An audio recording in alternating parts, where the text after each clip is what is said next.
Saudações, nobres ouvintes do podcast Sem Esperança. O que eu venho falar agora é sobre uma dificuldade que eu tenho pessoalmente em acreditar em 100% das narrativas, principalmente da mídia, e na facilidade como entra as teorias da conspiração em relação a essa pandemia. Bom, eu particularmente eu não sou nenhum negacionista, eu não sou anti-vacina nem nada, só que eu acho que essa pandemia, que felizmente está se mostrando que está chegando ao fim, afinal fomos de 3 mil mortos por dia para 100 e poucos mortos por dia, como é atualmente. Basicamente, bom, é muito ainda controversa. Um exemplo disso é o seguinte, por exemplo, sobre a origem do vírus. Uma das teorias disseram que ele veio de um mercado de vendas de animais exóticos em Wuhan, que o que acontece? As pessoas, como se diz, os comerciantes mais pobres vendem essas carnes exóticas, e nessas carnes exóticas tinha do morcego que era frito vivo e servido num ensopado, né, para restaurantes chineses em Wuhan. E aí o que acontece? Surgiu a teoria da conspiração entre os negacionistas de que disseram que era um vírus, uma arma biológica chinesa, e isso foi amplamente divulgado, certo? Foi amplamente divulgado, não. Foi amplamente divulgado, na verdade, pelos círculos dos teóricos da conspiração. Não que eu seja um, mas é um assunto que eu até acho interessante. Pelo menos para quem gosta de ouvir uma boa história, essas coisas de teoria da conspiração até que são interessantes. E bom, aí alguns meses depois, né, ficou constatado que a origem do vírus poderia ser de um laboratório militar chinês que fica em Wuhan, que não se sabe como ele se evadiu se ele se libertou ou se evadiu, basicamente como ele saiu do laboratório militar chinês. Então isso daí é mais uma prova de que a gente não pode confiar 100% nessa narrativa da mídia. Outra teoria da conspiração, e isso fica em relação às vacinas, é que elas não funcionam, que elas são ineficazes e que tudo foi imunidade natural. Eu duvido muito. Obviamente, essas vacinas, e essa é a minha grande suspeita, é que o fato delas serem experimentais. E por que eu considero elas suspeitas? Bom, porque nós, durante a infância, eu não sou nenhum antivax, nenhum contra a antivacina, nem nada, mas bom, quando a gente é criança e até adolescente, a gente toma vacina contra sarampo, meningite, hepatite, tétano, entre outras várias doenças. E a gente não pega e nem transmite essas doenças, certo? Só que no caso da Covid-19, do coronavírus, a gente transmite essa doença e pega ela. Ou seja, essa vacina não é tão eficiente. É claro que, como eu já disse, elas são vacinas experimentais, porque o resultado final do estudo vai ser ter concluído em 2023, ano que vem. Certo? Bom, e o que isso quer dizer? Basicamente, quer dizer que nós, porque eu tomei a vacina, eu não nego, porque nós fomos cobaias de um experimento em escala global. E não vou dizer que foi por sorte, porque obviamente quem fez isso não era nenhum ignorante, mas quem fez isso deu uma certa sorte de funcionar. Porque realmente a queda de números frente ao que foi e ao que é hoje é brutal. E é inegável o sucesso das vacinas e da vacinação. Bom, com isso, onde eu quero chegar? É que, basicamente, eu ainda acho que essas vacinas são suspeitas, mas elas funcionam. Inegável isso. Mesmo assim, nós fomos, como eu já disse, cobaias desse teste, que ainda nem terminou. Então, até surgir uma vacina que seja talvez completamente eficaz, ainda vai demorar um tempo, certo? É que nem como chama, o próprio Bill Gates disse em entrevista, e isso daí não é nenhuma teoria da conspiração, disse que se queimou etapas para liberarem a vacina. É que nem dizem que a pesquisa em média para fazer uma vacina leva 4 anos. Essa foi em 1 ano e meio. Então fica público e notório que etapas foram puladas e que certas lacunas não foram preenchidas.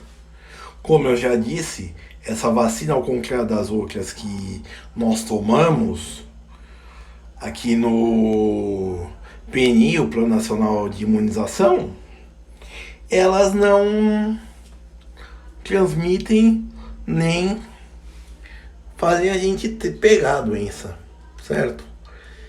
Então, como eu disse, nós fomos cobaias de um teste global que deu certo. Não vou negar, inegável esse resultado. Mas mesmo assim é suspeita.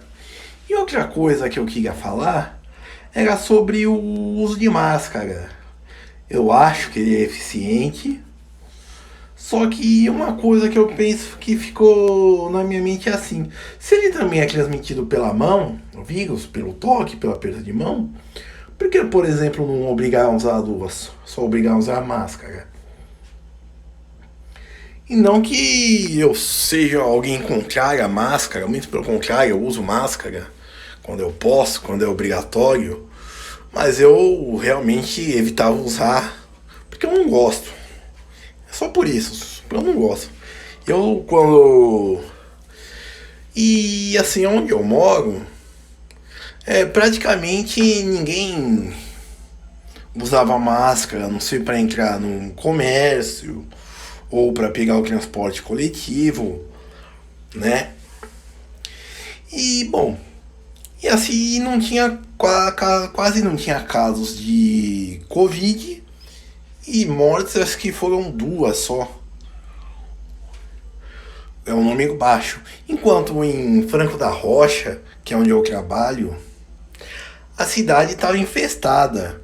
E para você ter uma noção do quanto o uso de máscara estava difundido e aceito pela população, até os policiais dentro das viaturas usavam as máscaras. E a cidade estava infestada de Covid. Estava numa situação realmente calamitosa. Isso entre julho e outubro de 2021, por aí. Na verdade, todo o ano de 2021 ela esteve numa situação bem caótica, para dizer a verdade. Certo? Enquanto aqui onde eu moro, tudo tranquilo e basicamente quem você via nas ruas de máscara eram as agentes de saúde, né, por dever de ofício.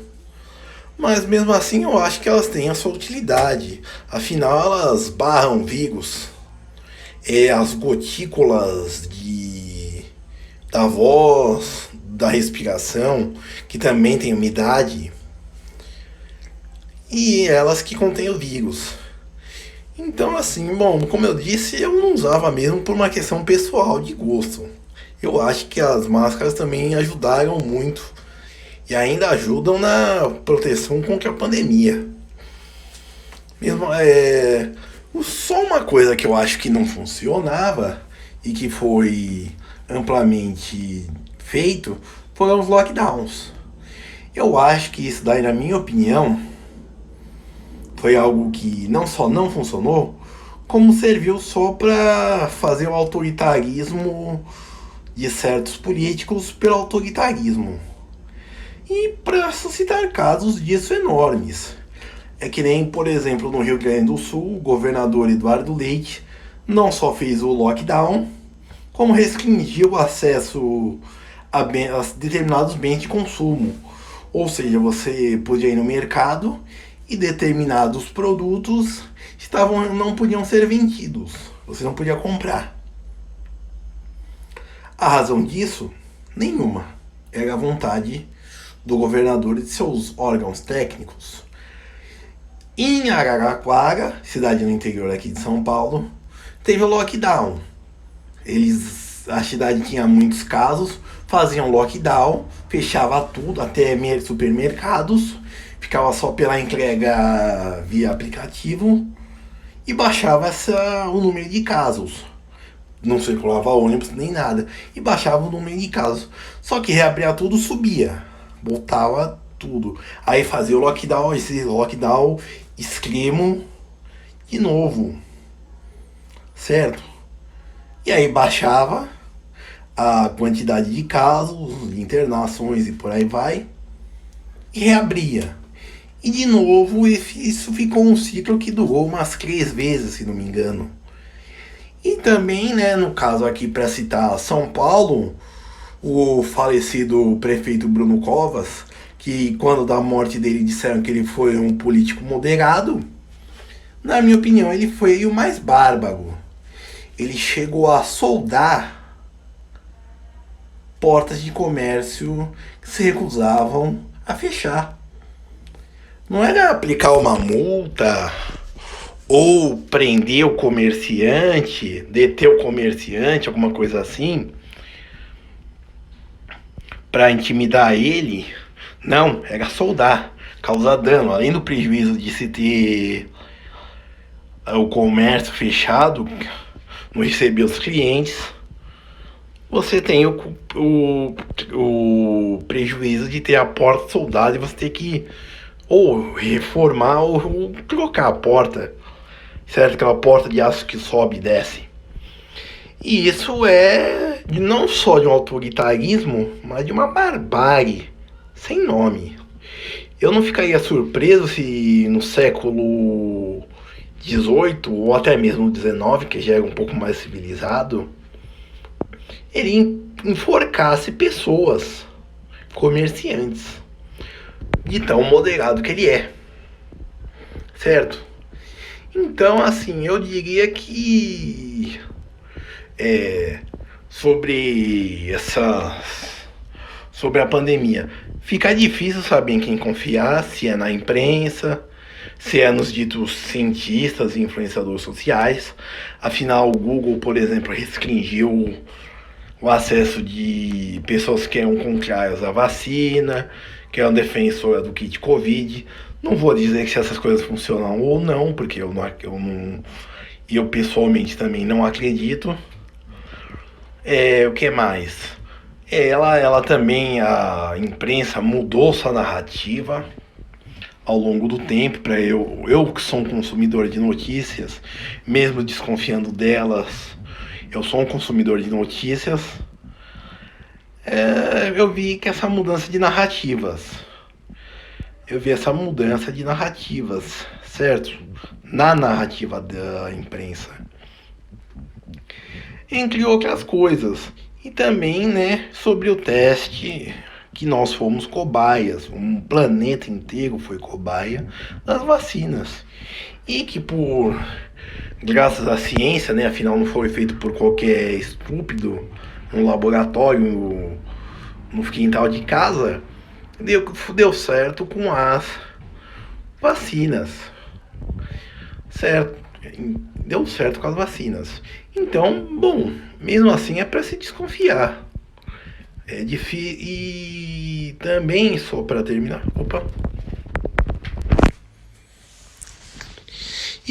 para terminar, tem o caso de que a Pfizer lançou um remédio que tem o mesmo princípio ativo da ivermectina, que é um remédio barato, certo? E isso é o que torna bem suspeito, porque o remédio desenvolvido pela Pfizer vai ter patente durante 20 anos e ela vai poder cobrar o quanto ela quiser por isso. E ela que já arrecadou bilhões vendendo doses e doses de vacina, empurrando não só uma segunda, uma terceira, mas querendo empurrar uma quarta dose da vacina, certo? Eu sou um podcast sem esperança. Até o próximo.